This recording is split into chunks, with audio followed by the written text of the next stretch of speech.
So this is a box for measuring thermal and electrical conductivity of copper, and this box you measure thermal conductivity of a poor conductor. Now inside this box there is a copper tube about 18 centimeters long. At the center of the tube there is a heater of 22 ohms. So when a current passes through the heater, heat is generated which flows from the center to both sides of the copper tube. On either side I have a differential thermocouple. The distance between the junctions is 6 centimeters and I measure the temperature drop across 6 centimeters on either side of the heater. The whole copper tube and heater and thermocouple wires are enclosed in a glass wool and it is put inside this box. The heater leads come to these two connections at the bottom. The two thermocouple leads come to these two connections on the front panel. There are 4 more wires, 2 at the end of the copper tube which come here and 2 between the first 2 junctions. There are 2 more copper wires which are soldered to the copper tube, they come here. In the case of the poor conductor, the arrangement is different. I have a small cup of copper inside which I have put a 20 ohm heater. Between the 2 faces of the copper cup and 2 plates, I have put perspex sheet, a small perspex disc of about 0.15 mm thickness and diameter about 2 centimeters.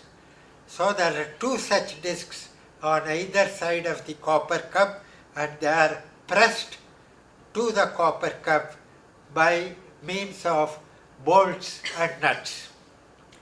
Here again, these are the terminals for the heater and these are the terminals for the 2 thermocouples to measure temperature difference across the 2 plates. To do the experiment, I need a constant current source. Now in this source there are 2 switches and these 2 switches can be put down or they can be put up. When they are put up, then this constant current source will deliver a current from 20 milliamperes to 600 milliamperes. And this current can be adjusted by adjusting these 2 knobs. So I connect the heater on the heater terminals on the thermal conductivity box to the 2 terminals of the constant current source. I can do both experiments simultaneously. I connect this heater terminal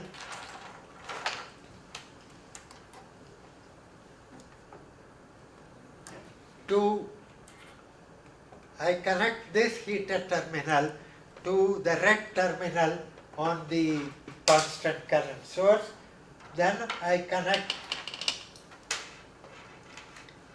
the other terminal to this heater terminal on the poor conductor source, and then I connect the other terminal of the poor conductor to the black terminal on the constant current source. Then the current will flow through this heater and then through this heater in series. So both of them will get hot and you have to wait for steady state temperature distribution to be reached. So you have to wait, first time you take a reading, you have to wait 45 minutes. Subsequent readings you wait for 30 minutes. So you set a current by turning the knob of 260 milliamperes here. That is the maximum current you can pass through the heater. Wait for 1 hour. This thermocouple will be connected by this cable to the terminals I1 on the differential amplifier. The second thermocouple will be connected to the terminals marked I2. In this differential amplifier, I have a switch. I put it towards 100, then it amplifies the voltage 100 times. If I put it towards 10, it amplifies the voltage 10 times. For thermocouple voltages, I will put this in the 100 mark. I can connect I1 or I2 to the amplifier by means of this band switch. If I put it in this position, I1, then this will amplify the voltage coming at these terminals. If I put it in I2, it will amplify the voltage coming at these terminals. There will be the output voltage is measured by connecting a DMM to the output terminals of the amplifier, and you put the DMM in DC volts. It will read the value of the voltage in millivolts. You put it in millivolts, it will read the value of the voltage in millivolts. There will be an offset in the differential amplifier. To get rid of the offset, I will short the two terminals first and adjust this pot so that the offset reading is small. So I will adjust this so that the offset reading is small. I have to switch this on. Then there will be still a small offset. To get rid of the offset, I will measure this reading when this switch is up. That will give a positive reading. And when I put this switch down, it will give a negative reading. Two won't be equal in magnitude.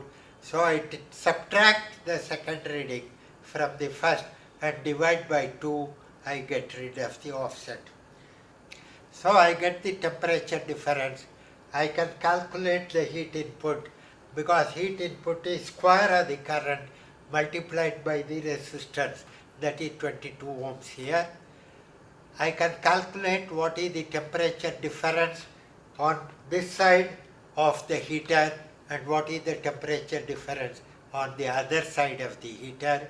I will add the two temperature differences, divide the heat input by the total temperature difference. Then I can change the current to a smaller value, let us say 220, wait for half an hour and repeat the procedure. So this way I can find the thermal conductivity of copper. Same procedure I apply for thermal conductivity of poor conductors.